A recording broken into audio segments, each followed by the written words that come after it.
السلام علیکم برادرو اهل اسلام. عربی خونه ابدی برادرو. کوشش کردیم فقط برادرو را دست ندین. در خدمت پدر و مادر باشین. عاقبت همه دین همیجا خدا نصیب کردگی باشه. انشاءالله خداوند اگر که لایق بینه همیجا واسه میشه، اگر لایق نبینه هیچی نیستی برادر. خدمت پدر و مادر کن، دعای پدر کن، دعای پدر بگی.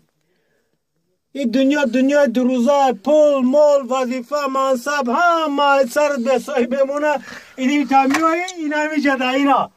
این هم تا لایق بینه، این هم تا خود میکنن، این هم تا این همیشه خواه میزنه. خدا خواهد اگر خداوند نصیبت کنه، نصیبت که نکنه جوره او قد جان کنی و تو و چرا تو او نه زنت قطید میدره جا، نه کودکت، نه پولت، نه مالت، فقط عمل صالحت میدره جا برادر اهل اسلام. الله اکبر. خدایتا